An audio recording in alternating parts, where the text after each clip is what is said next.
ഡാ ഞങ്ങളുടെ ഒരു കേസ് ഉണ്ടല്ലോ, അതിലെനിക്ക് കോടതിയിൽ നിന്ന് സമൻ വന്നിട്ടുണ്ട്. പോവാതിരുന്ന പ്രശ്നമുണ്ടോ? വെറുതെ പ്രശ്നങ്ങൾ ഉണ്ടാക്കണ്ട, പറഞ്ഞ തീയതി തന്നെ പോയി നോക്ക്. ഞാൻ പറഞ്ഞ അതല്ല, പോവാതിരുന്ന അവരെന്നെ കേസിൽ നിന്ന് ഒഴിവാക്കുമല്ലോ. ഇതിപ്പോ ക്രിമിനൽ കേസൊന്നും അല്ലല്ലോ, ഒരു സാധാരണ സിവിൽ കേസ് അല്ലേ. ക്രിമിനൽ ആണെങ്കിലും സിവിൽ ആണെങ്കിലും കോടതിയുടെ രീതികൾ ഒന്ന് തന്നെയാണ്. അയ്യോ, അതെനിക്ക് അറിയില്ലായിരുന്നു. CPC സെക്ഷൻ 27 അനുസരിച്ച് കോടതി ആദ്യം പ്രതിക്ക് സമൻ നൽകും. അതിനാൽ അത് ലഭിച്ചാൽ കോടതിയിൽ ഹാജരാകണം. എന്നിട്ടും ഹാജരാകാത്ത പക്ഷം CPC അനുസരിച്ച് കോടതി രണ്ടാമത്തെ സമൻ അയക്കും. അത്രേ ചാൻസ് ഒക്കെ തരില്ലേ?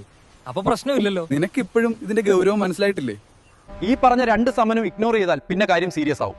കോടതി BNSS സെക്ഷൻ 71-72 അനുസരിച്ച് ആദ്യം ബെയിലബിൾ വാറന്റ് ഇഷ്യൂ ചെയ്യും. അതിനുശേഷവും ഹാജരാകാത്ത പക്ഷം BNSS സെക്ഷൻ 35 അനുസരിച്ച് നോൺ ബെയിലബിൾ വാറന്റ് ഇഷ്യൂ ചെയ്യും. എന്ന് വെച്ചാൽ പോലീസ് നേരിട്ട് വന്ന് നിന്നെ കോടതിയിലേക്ക് കൊണ്ടുപോകും. അയ്യോ വേണ്ട, ഞാൻ കൃത്യമായി കോടതിയിൽ ഹാജരായിക്കൊള്ളാം. ഇതുപോലെയുള്ള നിയമപരമായ അറിവിനായി മിതക്ഷര എഡ്യൂ സ്പേസ് ഫോളോ ചെയ്യൂ.